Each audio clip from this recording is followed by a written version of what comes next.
Good day. Welcome back to the Vitality Project. I'm Dr. Bob.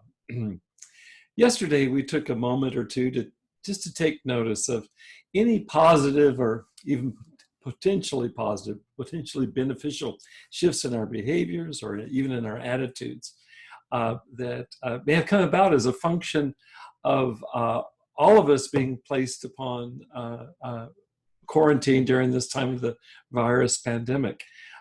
Is there anything positive that you're noticing that's coming out of that? I asked you, first of all, to reflect on this, and then invited you, once you'd reflected on this, as if there's anything beneficial that comes to mind, asked you to share it with a family member or a friend. So let me ask you now, how did that go? My wife, Colleen, and I both commented when we discussed this, we both commented on, for both of us, a newfound appreciation for peace and quiet. We've certainly encountered that in the past few weeks. I'm coming up on week number 6 of quarantine. And I'll just say this, we live in a very busy part of urban Southern California. And it's pretty doggone amazing to contrast the typical din, the typical noise, primarily resulting from just daily traffic, to contrast with the relative quiet in the absence of that traffic. It's been pretty extraordinary. We both commented on it independently of each other. But there's more to this business of peace and quiet than just sound. Sound matters a lot to me as a musician, and Colleen's very sensitive to it as well. But we both have acknowledged that even while we continue to be busily occupied, Colleen's work is in mental health and mine is in addiction recovery. And right now we're doing all of our work online.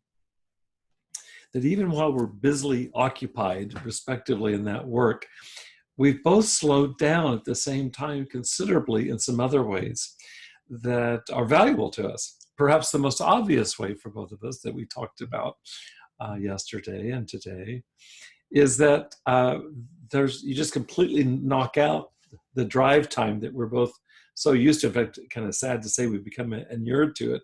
Spend several hours a day driving, and you take that out of the equation. What it means is that our work is now cushioned by by being at home.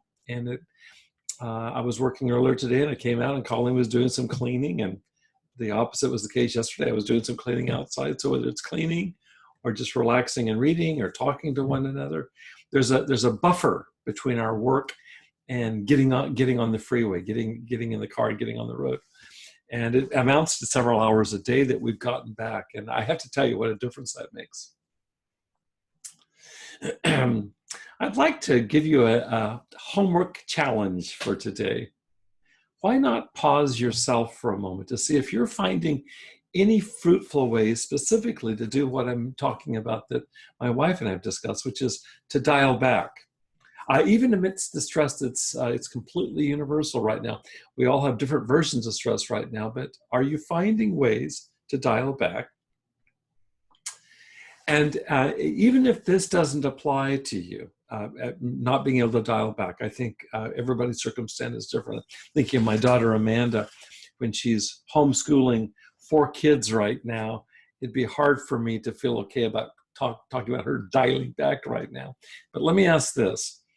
If dialing back amidst the stress right now isn't the ticket for you, can you identify some other ways that it's almost like looking at a side effect of this, some other ways that maybe you're finding relief from stress in ways that typically aren't your experience, aren't typically things that occur to you? That's what I want you to think about.